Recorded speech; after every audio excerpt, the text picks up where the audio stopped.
mu gace ka Benin ngo abasivili bagera kuri 13 n'umusirikare mwa FARDC biciye mu bitero byo gushinza ADF. Abantu bagera kuri 13 b'abasivili n'umusirikare mwa FARDC ngo bagwe mu bitero bibiri byagabwe mu ijoro ryo kwa gatandatu rishyira ku cyumweru tariki 31 Gicurasi 2026 bikaba byagabwe muri teritwari ya Benin mu ntara Kivu y'Amajyaruguru. Nkuko ubuyobozi bwa gisirikare muri kano karere bubitangaza ngo igitero cya mbere cyagabwe n'abarwanyi bakeka ko baba ADF baturutse mu ishyamba rya Mayongose agana saa 4 z'ijoro.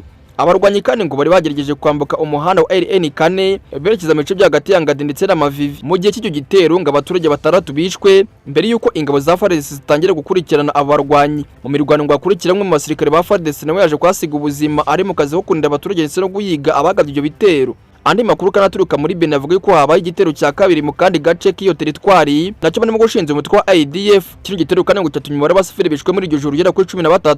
Ingabo za FARDC zatangaje ko zatangiye ibikorwa byo guhiga ndetse no gukurikirana abagabye bino bitero kugira ngo biryozwe ndetse no gukomera ibindi bishobora gukurikiraho. Ubuyobozi bw'igisirikare kandi bwasabye abaturage gukomeza kuba maso ndetse no gutanga amakuru ku bantu cyangwa se ibikorwa byose bikekwa. Teritwari ya Benin kandi ikomeje kumwe mu zibasiwe cyane ibikorwa by'umutekano mu muke by'umutwe wa ADF umaze imyaka myinshi ugaba ibitero mu baturage bo mu Burasirazuba bwa Repubulika ya Demokarasi ya Kongo. Nubwo kandi ibikorwa bya gisirikare byo kurwanya uyu mutwe bigikomeje ariko abaturage benshi bo muri Benin bakomeje kuba mu bwoba ngo bitewe n'ibitero bikunze kugabwa mu bice bitandukanye bya kano karere. Kugeza ubu ngubu nzego z'umutekano zivuga ko iperereza rikomeje bityo umubare nyawo bahitanwe na bino bitero ushobora guhinduka mu gihe amakuru mashyashya aza kubonekera. Tukiri kandi ku mitwe yitwaje intwaro yo muri Kongo ngo hari ikibazo cy'intwaro n'imitwe y'abazarendo gikomeje guteza impaka mu Burasirazuba bwa Kongo kuko ngo bakeka ko ari abana bato no kurokirita ubundi bakinjiza mu gisirikare bucuracuro bakaza kurwana urugamba. Abaturage benshi bakomeje kugaragaza impungenge ku ruhande rw'imitwe yitwaje intwaro izwi cyane ku izina rya wazarendo ndetse n'ingaruka zayo ku mutekano w'abaturage bavuga yuko abana babo barimo kubakura mu mashuri bakabinjiza mu gisirikare mu buryo budasobanutse. Bamwe kandi bavuga ko kimwe mu byagize uruhare mu gukomeza kwiyongera ku bibazo by'umutekano aho kubakura kuje intwaro mu mitwe itari y'inzego zisanzwe z'igisirikare cya leta.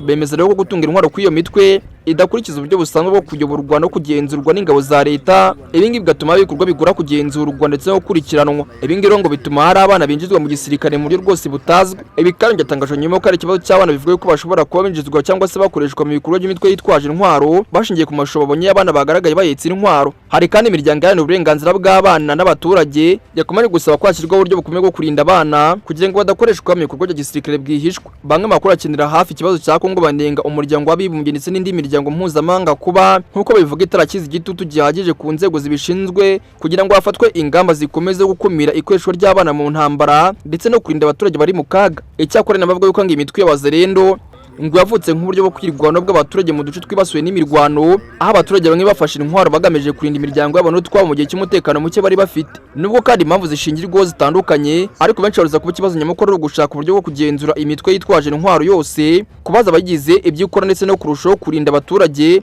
cyane cyane abana n'abandi batishoboye. Mu gihe kandi imirwano ikomeje mu bice bya Kivu y'Amajyaruguru ndetse n'Iyepfo impaka ku ruhande rw'imitwe y'abazarendo ndetse no kugarura amahoro arambye zikomeje gufata intera mu gihugu imbere ndetse no ku rwego mpuzamahanga. Kandi ngo uko bihagaze muri Kongo karagaciyemo nyiracyari Mwenyabari Obed na ngini Obi Time News kugeza gaya makuru.